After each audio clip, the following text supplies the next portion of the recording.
Welcome to the Bookshop at the End of the Internet. This podcast is dedicated to helping book lovers discover new authors. Like all the best bookshops, this podcast is filled with all kinds of books and all kinds of authors. So tune in, browse around, find a new author, and discover a new favorite book at the Bookshop at the End of the Internet. I'm Stacey Horan, author, book lover, and host of the Bookshop at the End of the Internet. This is episode number 241. For more information about this or any of our episodes, go to my website, staceyhoran.com. If you enjoy the podcast, leave us a review, like us on social media, and share us with your friends, family, and fellow readers.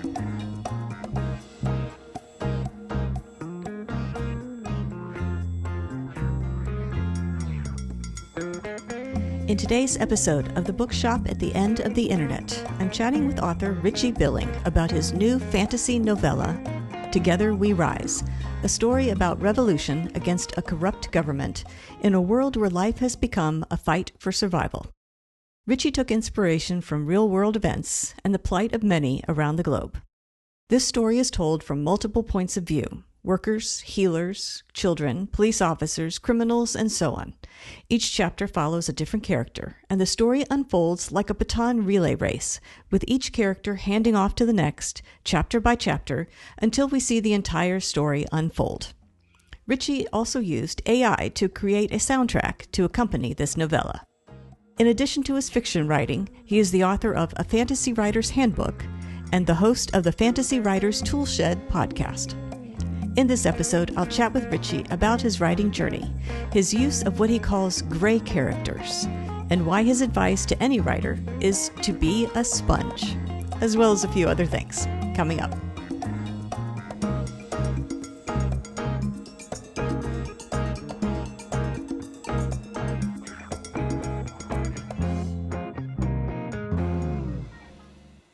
Richie Billing, thank you very much for joining me today on the podcast. Thank you very much for joining me, Stacey. It's lovely to be here. I thought what we could do today is start by talking about your brand new book, Together We Rise. If you don't mind, tell us a little about this book and what inspired you to write it. So, in short, it's about a revolution against a corrupt government. So there's a lot of that going on around the world at the moment. And I'm sure there's a few people listening who wishes it could happen in their own country as well. But it's something that's inspired by everything that's going on in the world, and I've been thinking about it a lot over the last 2 years, especially as we've seen things go a bit more drastic and definitely more unfair. And I think this is the whole point. It seems to be a bit of a theme throughout my life, is that I'm quite driven by injustice and unfairness, and I just want the world to be a happier and fairer place. So sometimes it feels like that's an impossible thing now, and when you see all these things happening and you experience them, you kind of feel a little bit helpless, especially as a writer. But the only thing I could do was to write about it, so I decided to try and tell a story that was about the issues that we're all going through, or that we see and experience, but take a step back from it and tell it from like a fictional perspective. Because sometimes I feel like if we just regurgitate what we see in the news, we're a lot of the time we're desensitized to that kind of thing anyway. But if we take a step back and tell it in a more creative and unique way that is more relatable and engaging, then you never know, you might get through to a few people. Right. So, right. Yeah, it's been quite a fun project. Have you found that in writing fantasy that it's sometimes easier to engage people in conversation about the issues as long as they're in the story? Oh, definitely, yeah. Yeah, maybe harder when asked about things that relate to their own life. It's much easier to talk about it maybe in the abstract or when it's happening on another world. Yeah, and sometimes we have these problems and we don't actively seek out solutions. And sometimes when we're reading, we get these little gems, these little things that really chime with us. And I suppose that's what it is. It's just showing you the lives of other people that you hopefully can relate to in some way. And that's what I've tried to increase the relatability by introducing lots of different perspectives. And this is something that I took heavy influence from The Wire, the TV show. I don't know if you've ever seen The Wire. Mm-hmm. Sure. I love The Wire. It's one of the best creative things ever like made for me because it does such a good job of looking at one issue critically from lots of different perspectives and showing you the impact. And that's what I wanted to sort of replicate here with like a sort of corrupt system that we see around the world and show the different perspectives from like the healers and doctors who have to sort of patch people back together. And then you've got like the workers and what life is like for them, increasingly worse, like the friends dying in accidents at work and stuff like that. And then you've got the children who are basically symbolic of the cycle because, like, you see a lot of what is to come in their lives, and nothing's getting better. So you kind of predict their future quite easily. And then you've got interesting characters as well, like the police officers who are just as corrupt as the criminals, and like the conflicts that individuals experience. Like not everyone's bad, but they're sometimes forced into these situations. And I quite like the great characters in fantasy. I think that's one of my favorite aspects of it is that you can explore characters who have a foot in both sides, and it's interesting to see the different decisions they make when the back's against the wall. Yeah. Yeah. Well, your story reads a bit like, as I was thinking about it, sort of like a baton relay in many Yeah, respects. And you have multiple, each chapter is basically a different character. You see it from a different character's, or you're following a different character through the story. But you end up understanding what has happened through each of the sight line of each of these different characters. So maybe what you can do for us is introduce us to a few of the main ones. yeah. I think the central character is Talia, or Till, as she's also known. And Till is a character I created about 10 years ago. And I've always had a bit of a soft spot for her. And she was featured in a novel that was the first novel I'd ever written, and it wasn't very good. The first chapter was 12,500 words long. So, but I like the concepts and stuff. And Till was one of the main storylines in that book, and I'd used a big chunk of another part of that story on something else, and I just had that story left, and I was like, "That's the best bit." So, and it was also a revolution. So, what Till's story is about is she's from this city of Pietalos where the uprising happens, and she's just the daughter of a blacksmith. She lives quite a normal life, but life is as obviously coming from a working class background, it's getting like steadily worse. And as her father's getting older, and he starts to worry about Till and her future, and at the same time, she starts getting swooned by this like handsome, high up police officer. So it's all looking rosy, but things take a really like a big dive for Till. It turns out the husband's like not. She ends up marrying this guy, and he turns into a really abusive, horrible person. And he's at the sort of core of the corruption in the city. So she's sort of driven to a point where she's just completely helpless, despondent. She later finds out that her husband orchestrates the murder of her father as a way of sort of controlling her even more. And she's just a shell of herself until one day she comes across a woman being assaulted by a police officer. And she ends up killing this police officer and feels a tremendous sense of power and control that things that she was like stripped of completely. And it sort of sets her on a path of vigilantism, and she sets out to try and rid the city of corruption. She's also really good with swords because her dad was a master swordsman as well, being a blacksmith. So she's pretty effective. But she soon realizes that it's not enough, and then she starts to begin to plan the revolution, and all that is backstory. But you find out what happens as you go, because what I wanted to tell quite a lean story, one that just gets you straight into the meat of the story. I don't want to show you a year of all the build up. I just want to show you the culmination of it all, and I'll tell you the necessary bits as we go along. But Till is a character that's present throughout the story, and she pops up in different forms. So she does have this vigilante persona called Shadow, and in some character, or from some characters' perspectives, they know her as Shadow, and other characters know her as Till.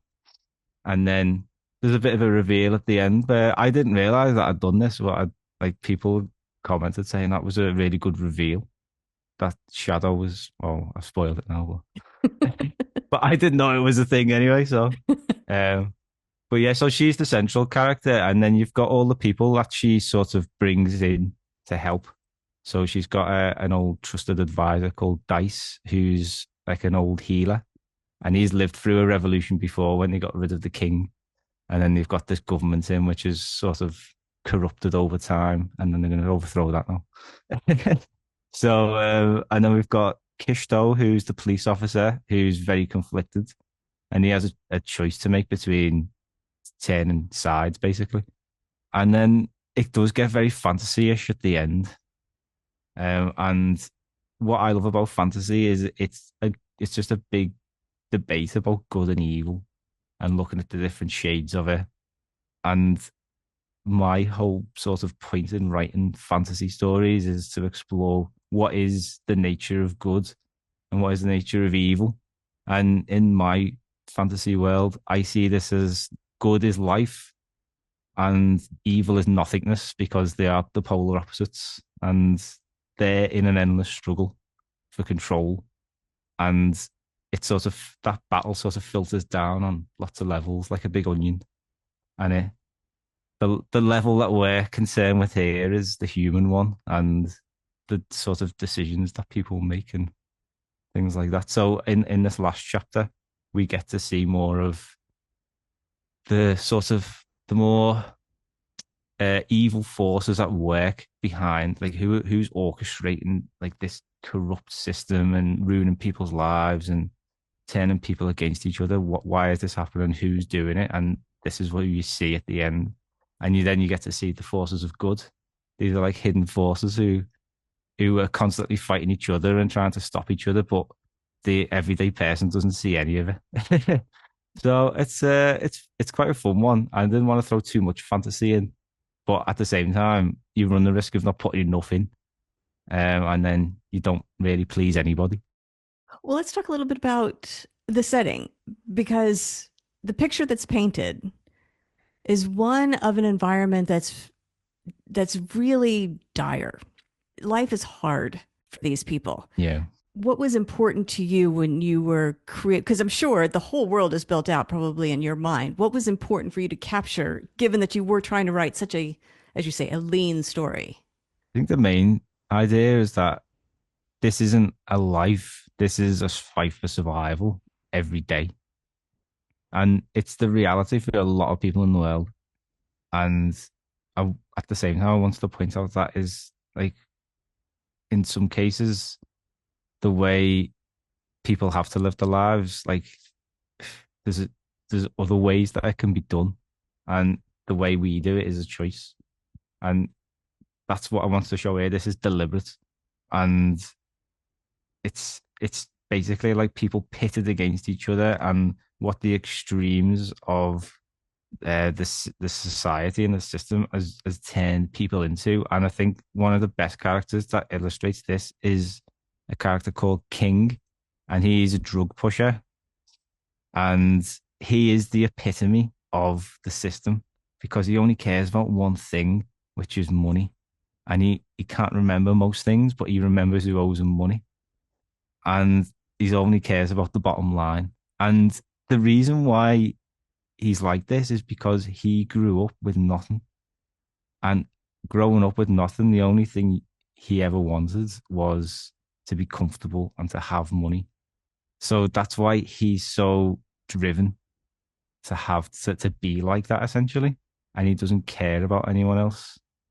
And I think like doing things like that and sort of using tying the theme in with the characters is quite a good way of illustrating your point sometimes. Yeah. I want to switch gears a little bit because you've touched on a number of points, but let's kind of dive into them further. You have also written a Fantasy Writer's Handbook and you host the Fantasy Writer's Toolshed podcast. So I'd like to talk a little bit about writing fantasy. And some of these concepts will translate for people who write in other genres. And it might also be helpful for readers who enjoy, say, fantasy, things to look out for, an appreciation of what goes into the craft Yeah. of writing it. I want to talk about the process of writing fantasy because, as you mentioned, most stories can be weighed down by the sheer volume of characters and world building details, vocabulary, the language, the terms that are created. Yeah. In your experience and from talking to other writers, in your opinion, what is the kind of the most important key details to keep in mind when trying to tackle a fantasy story? Yeah. There are a lot of challenges, and I think you pointed out a few of the big sort of problems which put a lot of readers off, I'd say, which is like the big info dumps, like really complex character names, throwing way too many terms at people too soon. Like these are all reasons why I don't like that. That puts me off fantasy sometimes. And I think there's been more of a shift now in contemporary fantasy, which I suppose it's as other genres sort of are drawn from. And there's been more of a focus on like stripping stories back, like not going into details about like the world and just focusing on just like the immediate surroundings and stuff. But I do still think there's like a big sect of fantasy fans who love the hardcore escapism. I mean, look at like Game of Thrones. Like they just bring up books now about the world, like 1,000-page tomes of just world building. So people do love it, and if you're approaching it, I always think it just depends on like what excites you most about the genre. Like when I first started writing, I loved the big plot points. So the big battles, like they were the things that stuck in my mind, and they were the ones that I would be most excited to get to and write about. Over time, I come to appreciate more that it's about characters. And for me, I always start with characters now. I might have an idea for a theme or something or a point that I want to talk about, and then I'll think about interesting characters to do that. And then I always ask, is this what would this be like in a fantasy world? Or would it work better as more of like a literary or historical thing?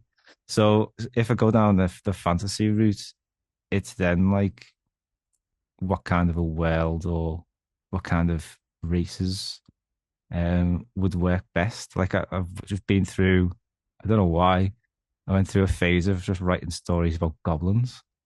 So just loads of short stories about goblins, but I really enjoyed it, and it's quite funny because you've got your sort of archetypal goblin, the Tolkien goblin, but it's Mm-hmm. like, oh, let's just spin it and make them quite cultured and they're all quite laid back, but prone to bursts of anger, which can be quite destructive. So, like things like that. And one of I mean, you mentioned the podcast. Like one of the best things about doing the podcast is that you get to speak to writers, best-selling writers as well sometimes. And one of them is Adrian Tchaikovsky, and he's a brilliant world builder, and he just has a really simple technique, which is he just thinks about like a fact or something that a point that he's interested in, and then he just starts asking what if, and then just see where it takes you. So that's the Interesting. simple technique, just what if. Yeah. Yeah.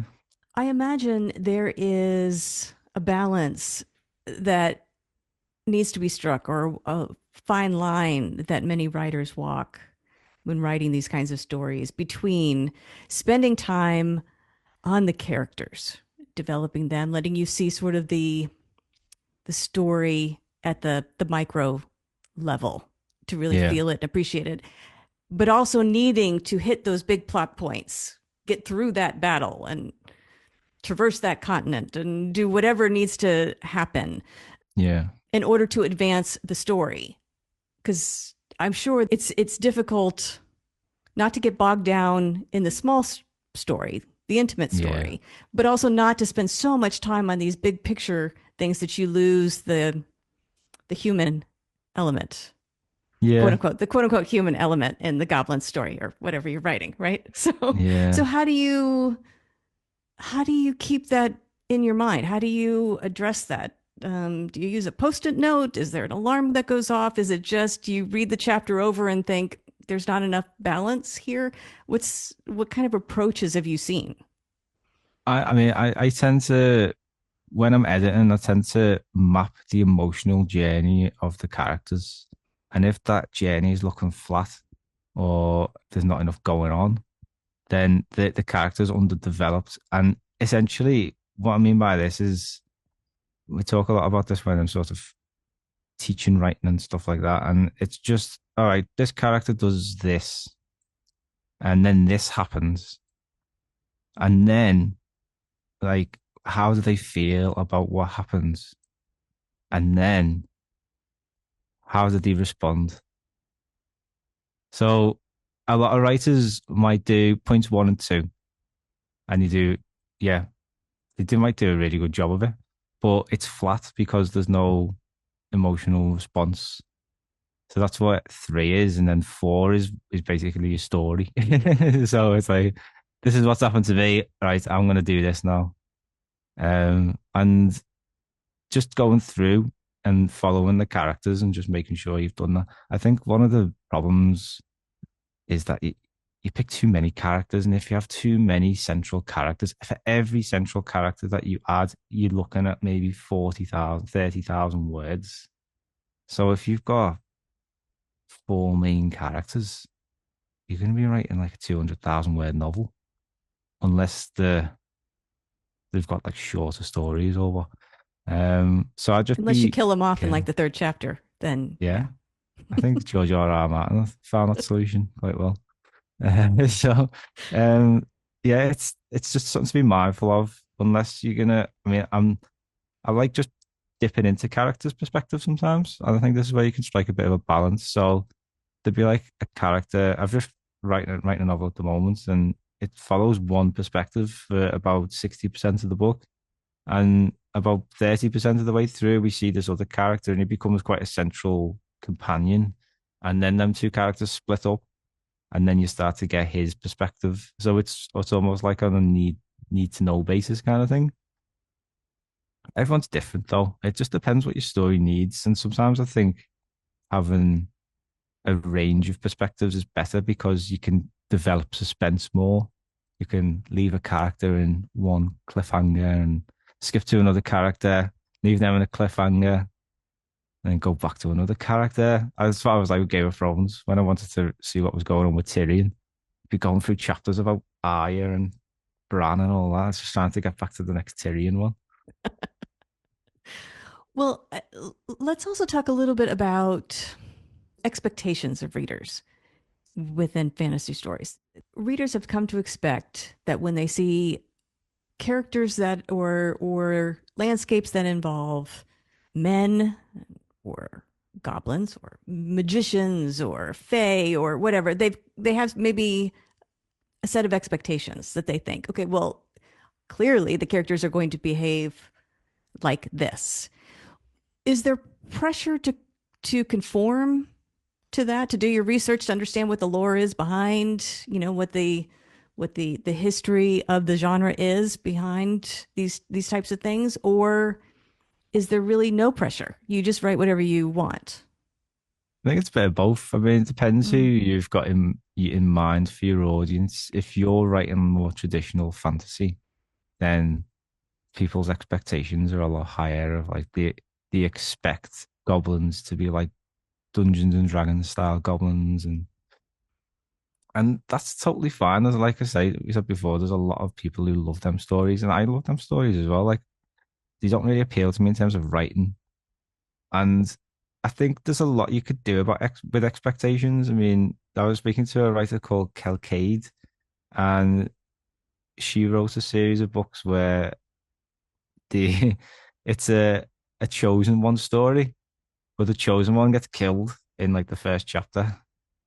So it's up to the companions then to pick up the pieces, which again, it's just like it's setting it up to be like a classic story, and then it's just going, actually, no.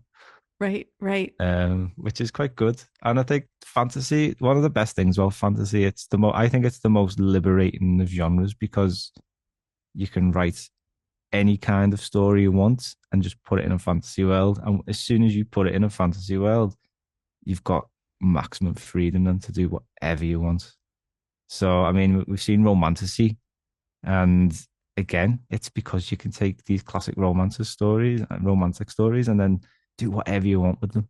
And right, people have got the sort of brilliant creative skill from writing these fantasy stories to put new spins on classic stories. So yeah, I right. think it's fantastic.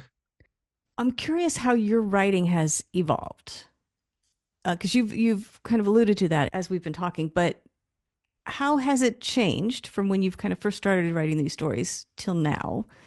And then I want to talk a little bit about where you see it going. But to date, do you think there has been a shift either in how you write or what you write or your approach to writing or how you feel about what you're putting out? Yeah, I think definitely. I mean, when I first started writing, it was just all enthusiasm. And then the imposter syndrome starts to kick in. And then you're like, oh no, I'm not very good at this. And then you start learning. I think the best thing, if you want to be a writer, is basically be a sponge and never accept that you're a good writer because the moment you start saying, oh, I'm a good writer, I don't need to do this, that's the moment you become a bad writer, become sloppy. And it should be a journey of continuous improvement and a quest for knowledge and betterment. So I always feel like I can write something today that's better than what I wrote yesterday, even 10 years in. And like I've got more books on writing on my bookshelves than any other type of book. I've got like two rows full of just craft books. And it's because like you've got to see so many different perspectives, so many different ways of doing things, and people explain things in different ways. And I think that's one of the most helpful things. Like theme, for example, I could never get my head around it for years and years and years. And then I read one book, and the opening chapter was about theme and premise and its role in a story, and I was just like, oh, that makes that makes sense now. So yeah, I think process does change because you become more knowledgeable, and you're one of the main things you need to learn is how you work. Like what is the most efficient way of getting the words out? And I do have quite a weird process, but I like to work in short bursts. So like, well, not short bursts, but like sessions, I call them. So if I had a full day to write, I would probably do like 4 or 5 sessions over the course of the day and have like a little breaks in between. But I would work from say 9 a.m. till like midnight and just break it up because there's different times of the day where I'm a bit more focused. And with if you're drafting stories as well, sometimes like your creative energy stores just get a bit depleted. So you need to take a step back and have a little refresh. Right, right. And how do you feel about the editing process? I always feel like editing is a chore. Mm, And to help me overcome it, I have started to work with editors a bit more. Because you get good feedback, it like keeps you sharp. And so I always do recommend if you've got a little bit of like spare cash. I mean, you can do it with short stories and it doesn't cost a lot, but you get that sort of professional input on your writing. And but yeah, editing, what I do is just take it in stages. So I will read the story once it's finished, and then look at the main points, so theme, character, conflict, plot, and then, like I said, map out all the emotional journeys for the characters, and then go back and do like line by line editing. And I probably skip too much on the beta reading, but I get impatient. But I don't think it's. I think it's definitely something worth doing. It is hard, and that's why I created a community of writers so that people could find others to exchange work with. So we all congregate on Discord if there's any writers out there looking for help. But yeah, it's that's what the process generally involves. Just a lot of polishing, looking at different things individually, and then hopefully by the end, it's not a complete mess. Well, what about works in progress? Are you working on anything currently? And do you maintain, say, a list of things you want to write? Or do you just, when a project is done, you just wait for the next brightest, shiniest thought to come to you and that's what you explore? Like, how does it Yeah. work? So I try and keep as busy as I can. Don't like to stop writing. So I'm starting to develop Patreon as more of a platform because long term I see it as probably the only sustainable way to become a full time writer. And what I've set myself as a goal is to publish a brand new story on Patreon every month. And it's also a hub for where people can find every story I've ever written and then also download ebooks of novels and short story collections and things like that. So I do have quite a lot of short story projects on the go. And what I quite enjoy doing with short stories lately is playing around with the structure. So I'm currently working on a story told through a series of negative reviews about a taxi driver. And it started as like quite a comedic idea. And I'm like, oh, he gets into this, he does this, and it's like crazy things. But then I was like, oh, I wonder, like, when you start thinking more about the character, like this taxi driver, like, what can we reveal about him and his life and what's going on from his perspective through the negative reviews of other people? And basically, there's going to be about 10 reviews, and each one, not everyone, but throughout, you'll get clues and hints that basically this fella's life's falling apart. And while he's doing these crazy things and getting into all like funny incidents because he's so stressed and distracted, and I leave it on a bit of an open ending as well. So yeah, I've quite a lot of fun playing around with structure and jumping from different projects because they're shorter. Like I'm fed up of writing novels, to be honest. They take too long, and editing them is a pain in the backside. I have got a novel that I'm about halfway through editing that I will try and finish. Like I say, it's just the projects are just too long to do, Yeah. and I work full time, so writing is the part time gig for now. So I just have to prioritize time, unfortunately. Yeah. Well, I want to double back to Together We Rise because we didn't get to talk about it, but I want to do it now. That there is a soundtrack that goes with this story. So I have two questions for you. One, what was the inspiration for doing that? Adding the musical element to a story, but you didn't have to. So the first question, why? What inspired you to do it? And then let's talk about how and what that involved. Yeah, no problem. So when I think about the experience of readers, I'm always like I compare it to other creative work. So like TV, film, the world's become more visual.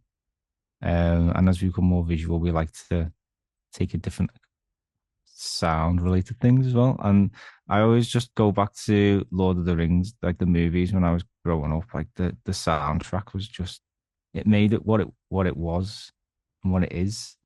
And I still listen to the soundtrack and other similar songs when I'm writing, and because I find it so inspiring and moving. And I was like, oh, if you could enhance the experience of a reader by introducing like a sound to accompany each chapter or each character. And with this particular story, because it's a short novella and there's only 8 characters, it works so well. I think it does. You have to tie it with a character. I think we can get general sort of vibes, but for this particular story, it worked quite well. And what I wanted to do is like show or mirror the emotional journey that character goes through, in the chapter, so that some people might find it a bit more relatable, or they might find different angles that they don't pick up on from reading it. And I just thought, yeah, no one's ever done this before. It's I couldn't find any other book that had done this, and the reason why it's possible now, I mean, it is because of AI, and I did use an AI tool to do it. Now, a lot of people are a bit, obviously, it seems to be polar extremes. Like some people are in favor of AI, other people are against it. I'm more of a balanced person. Like I used 3 professional artists for Together We Rise. Spent a lot of money. Spent a lot of money on editors as well, because I value the human creativity and human skill, and that's why I chose them. For this, I couldn't afford a full orchestra to make a soundtrack, unfortunately.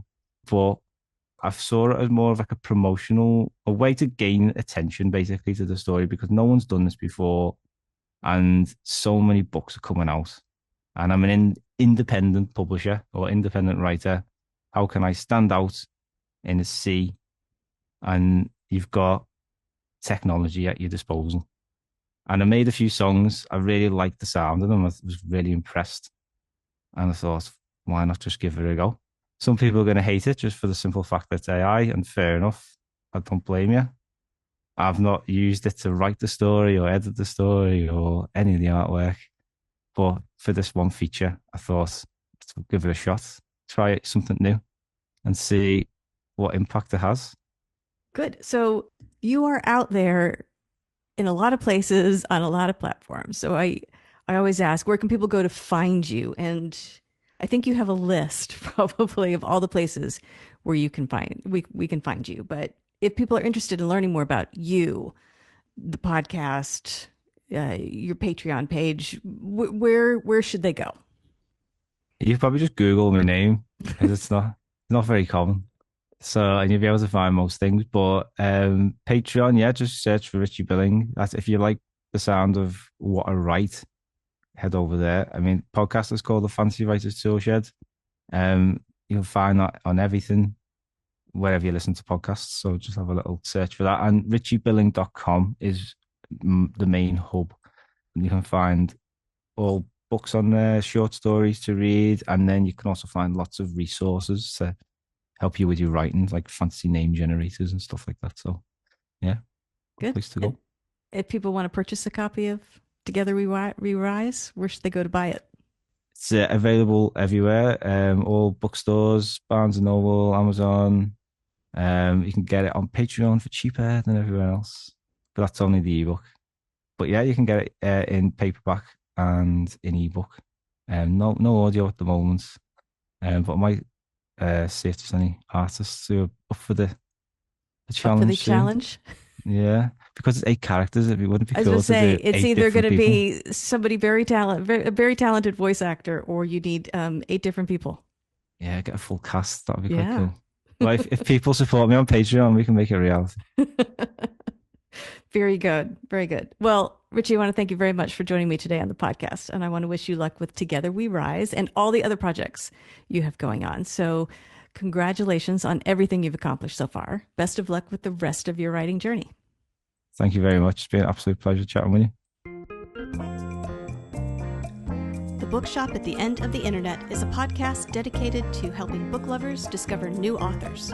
Like any good bookshop, this podcast features a wide variety of books by the equally varied and interesting authors who felt compelled to write them. This podcast gives you a chance to meet these wonderful writers and discover your next must-read book. Listen to the authors describe their books and tell you their stories in their own words. My interviews feature books from all genres and authors from all walks of life, including those who are indie published, as well as those published by small presses and large publishing houses. Looking for unique, not so easy to find books for yourself, a friend, or a book club? Tune into this podcast and find your newest favorite author or maybe a soon-to-be bestseller. This podcast, like all the best bookshops, is filled with all kinds of books and all kinds of authors. Tune in, browse around, find a new author, and discover a new favorite book. You never know what treasures you might find in the bookshop at the end of the internet.